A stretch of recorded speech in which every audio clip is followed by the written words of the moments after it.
What's going on, Jerome's? Beautiful Wednesday. Birds are chirping and stuff, and it's time for another Vikings news dump. And today, so announcing what we're going to do for the preseason games. Vikings got 3. First one is on Saturday at home, U.S. Bank Stadium against the Raiders. So we're going to do it live, right? So we sort of gone back and forth, but we are going to do a live stream for the 3 preseason games. And it's sort of a beta test. Like maybe we'll do it during the regular season, but I don't know. Like Daddy likes his alone time, and also, during regular season football, it's great having like 9 bowls of chili, watching the game, coming on up. Here's the winners and losers, or I don't know. Maybe we'll just do like the halftime and the post game like we did in previous years. Who knows? But for preseason, we will be live, and basically it'll be like the draft coverage. So we'll live stream during the game. We'll do some Q&A, and also all Venmos, Cash Apps, Super Chats donated during August will go to Every Meal Twin Cities.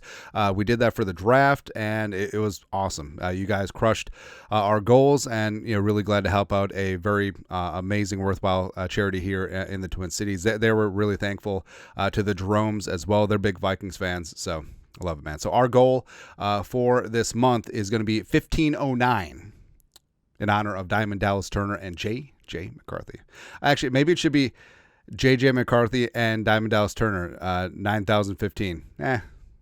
It's a little much. But I think that we can just hammer and beat the hell out of this one. So, again, all Venmos, Cash Apps, Super Chats donated this month will go to Every Meal Twin Cities. Also, you can donate directly. Their link is in the description below. Shoot me an email so we can count that in the final tally. You guys are awesome. Love this community that we built. We're back to football. And so it's not the off season, so we don't have to talk about 17 reasons why. Blah, blah, blah. It's good times, man. Also, Vikings back at practice. So fans there Wednesday and Thursday, and then next Monday night will be the night practice. But I mean, the quarterbacks had a day, and the quarterbacks have been doing really well the last couple of days. You see Sam Darnold, 3 good practices in a row, starting to get that confidence going. The beginning, not gonna lie, there were some nice moments, but overall he was kind of ass. Thank you, and a little bit concerning. And I know that people are like, oh, we can't judge Darnold so far. Well, we can judge him on his 6 seasons in the league. But also he's been looking good the last couple of last couple practices. Connected on a deep shot to Jordan Madison. Now, this was amazing because it was a live rep. Obviously, can't hit Darnold, but it was a live rep, 11 on 11, and it was a shot.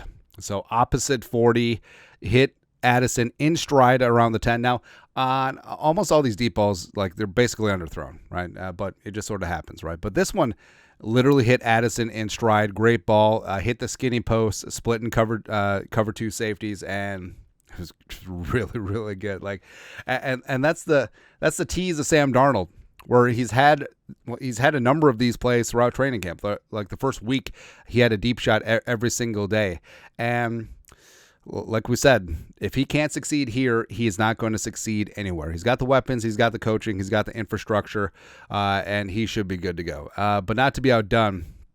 So J.J. McCarthy. So 2 of the main criticisms of McCarthy were, you wonder if he can throw with touch, because he's got a great arm, he's got a hose for an arm, but can he throw with touch? Can he? Does he know when to just float it just a little bit, right? Squeeze it into a window versus just fastballs all the time. And also, can he throw to his left, which is a trope that just got ripped up. But so he had a great shot on a corner route to tight end Trey Knox, UDFA coming out of South Carolina, come on and raise up, and it was a beauty. It's a beautiful shot. There's a number of really great J.J. McCarthy balls out there yesterday. Same thing with Darnold. So, again, it's good to have a quarterback competition where both guys are actually good. Actually, it's kind of weird, man. Something that's not weird is some guys getting some first-team defensive line reps, Purple Persuasion. Jonah Williams, Levi, Drake Rodriguez, and Jaquelin Roy all mixed in with the first-team defensive line alongside Harrison Phillips and Jonathan Bullard, writes Will Raggets of Sports Illustrated. Let's say ESPN. You didn't work for ESPN, did you? See? But either way, it's going to be fun to see them in preseason work. And they're getting more work because Jerry Tillery got cleated on the back of his calf. He had a small gash that had to get stitches. I mean, like I said yesterday, if I got that injury, I'm just done. It's over, finito. It's a wrap. I'm done, man. But so the Vikings, the Vikings generally have deployed 2 or 3 down defensive linemen. Sometimes they put out 5, hence some of the expanded work. But I do think that second team of Jonah, Jaquelin, and Levi, I mean, is going to feed some families. And I love me some James Lynch, but he might not be making this 53. But Jonah Williams low-key has been one of the studs along the defensive line, playing some 3-tech and some 5-tech. He's got a little bit more wiggle than he gets credit for. And also, he was a Viking in 2021. People forget that, the pride of Weber State. But I think that he's a guy that's really solidified himself, and look forward to see him in preseason. Jaquelin Roy, year 2. Hopefully he can get things going. Sort of tapered off here the last couple of days in practice. Talk about practice. And of course, Levi Drake Rodriguez, senior sack, is going to get after it. But again, if the Vikings can get some semblance of a pass rush from the defensive line so they don't have to blitz every single down, it'd be kind of great. Really great. No transition here, but Mark Wilf, corner of the Vikings, announced to the media yesterday that even though love the work that Kevin O'Connell and Kwesi have put in, they're not going to be talking extensions until at least after the season. Both of the gentlemen, the GM and head coach, are heading to year 3 of their 4-year deals, and sort of understand it. Like, you want to balance things out because it's certainly possible. Don't even want to say it, but it's possible that McCarthy ain't it, that Dallas Turner ain't it, and this team is just straight up booty this year. Then there might be some decisions having to be made, right? But overall, you like the way that Kwesi and Kevin O'Connell have operated this team. They went 13-4, won the division 2022. You could say, yes, it was with Spielman's guys, but Kwesi had to make some moves, and Kevin O'Connell had to coach him. Last year, they were really getting things together, and then Kurt's Achilles popped, and frankly, it's a miracle they ended up 7-10. It's a miracle they ended up 7-10 because they could have ended up way worse, but also, there were one play in every single game away from going at like 11-6, which is kind of funny when you think about it, but also horrifically tragic. That's it. But sort of understand, because I do think that the Wolves are snake bit because they extended Spielman and Zimmer in 2020, and then they fired them after the 2021 season, so they had to pay out multiple years. They probably don't want that again. But I think that the changes that they made, moving on from Kurt, clearing up the cap space, extending Jefferson and Darisaw, extending Hawkinson as well, plus the drafting of McCarthy and Diamond Dallas Turner, you're going to be good. So I think that eventually extensions will get done probably after this year.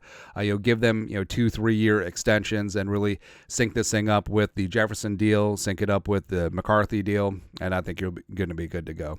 Speaking of deals, ay Dios mío. So don't get me wrong, Brandon Ayuk is a stud. Loved him at Arizona State, and he's turning into one of the better receivers in the game. But would you even say that he's top 8? Would you say that Brandon Ayuk is a top 8 receiver right now? You're probably in that neighborhood, but the amount of media coverage that his contract drama during this offseason and now the trade drama over the last couple of days, it's stupid. It's really stupid. Like this sort of media coverage, it'd be like if NBA, ESPN, TNT, NBC, they covered Devin Booker like this. That's basically what it is. I don't get it, but it's okay. I understand that transactions are a lot of fun, and straight up player trades are a ton of fun as well. But chances are he'll probably just end up playing out this season in San Francisco. Probably what's going to happen, man. But again, Ayuk holding out for tier 1 Justin Jefferson money ain't going to happen. You're not in that tier, man. So just take what you can get. And this thing is dragging out, and it's really just not great. Niners fans are pissed off. Everyone's mad at Ayuk. Christian McCaffrey's passive-aggressively calling him former teammate. Yeah, who knows, man? Who knows? But again, it's like watching LeBron. Katie Ledecky won gold. How does this affect LeBron's legacy? How does this affect Brandon Ayuk's trade situation? What's going on, man? Yeah. So the Raiders come into U.S. Bank Stadium because The schedule makers have a sense of humor. Alexander Madison, who's currently RB2 with the Raiders, come back to the friendly confines. Now, I like Alexander Madison a lot. I thought that he was a great backup for Dalvin for a number of years, but when he was RB1 last year, it just didn't work out. Sort of is what it is. But respect him. Still does amazing work in the community. I actually think he still did his football camp here in Minnesota after he got cut. So, props to him. But he returns, probably going to get some work in preseason. And what I want Madison to run for 100 yards. Like, not against the first team defense, even though a lot of the first team defense ain't going to play. So it gets like the backups and like the third teamers just like put up 100. Go ahead, Matt. Actually, ooh. Madison gets a rushing touchdown in the preseason game because he had 0 rushing touchdowns in the regular season last year. It was like the only RB1 of a team who didn't get a rushing touchdown. It's funny, man. Yeah, but welcome back, Alexander Madison. Also, so the Vikings had a chance to draft Aiden O'Connell in the 2023 draft. Instead, they took Jaron Hall. O'Connell went 4th round, I think. They had a chance to have O'Connell and O'Connell. For shame. For shame. Anyways, also for shame. So Conor Williams, who's coming off a pretty significant knee injury with the Dolphins, but great center, played some guard for the Cowboys as well. Signed a 1-year deal with the Seahawks, worth up to $6 million with $3 million guaranteed. We couldn't beat that. Now, I understand you sort of like where the offensive line is at right now with Brandon Ingram and Dalton Reiser in the mix, and also Garrett Bradbury's at center, but also I don't care. I mean, give Conor Williams a 2-year deal, treat this year as a red shirt, and then just go from there, because Conor Williams will be a badass along the offensive line next year when he's fully recovered from that ACL. Again, I understand why you wouldn't want to do a 1-year deal. Give him 2. Don't care. You got the cap space. Just get studs in here, man. But it's almost like we're allergic to greatness along the interior offensive line, man. That's tough. And again, you couldn't beat $3 million guaranteed up to $6. Come on. Something you're not going to beat is Diamond Dallas Turner. I think that he will be your defensive rookie of the year. Also, Madden ratings are out, and Turner's up there.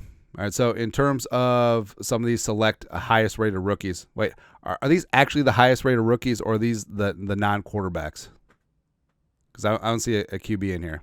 Plus, I think McCarthy's like a 71, so who knows. But Harrison with a 79, Joe Alt with a 79. The pride of, where's he from? He's not from New Ulm. He's from like the northern burbs or something like that. Then Latham, he's going to be good. He's going to be really, really good, man. Also working with Callahan's. Let's go. Callahan Auto, making brake pads and stuff. Olufashanu, the pride of Penn State. Brock Bowers, whatever. Diamond Dallas Turner at 78. I feel like this is going to be changed, like with the roster patches and updates of ratings throughout the season. I think Turner's just going to be bumped up there just a little bit. I think that, all the hype obviously goes to J.J. McCarthy because he's a quarterback, but Turner's going to be legit. I can't wait, man. I can't wait. Also can't wait. Live streams. You guys are the best. And we're just going to smash this thing with every meal. It's a very worthy cause, something that's very near and dear to my heart. And thank you very much for everyone who contributes this time around. And can't wait for the live streams. And if you're new to the live streams, there's not a lot of strategery. There's not a lot of analysis. There's a lot of, it's looking good. And also jokes and references to things that you probably won't understand. But we're going to do it live. We're going to do it live, man. Anyways, that's it. Vikings live stream for this Wednesday. You guys are the best. You know what to do. Skull production value.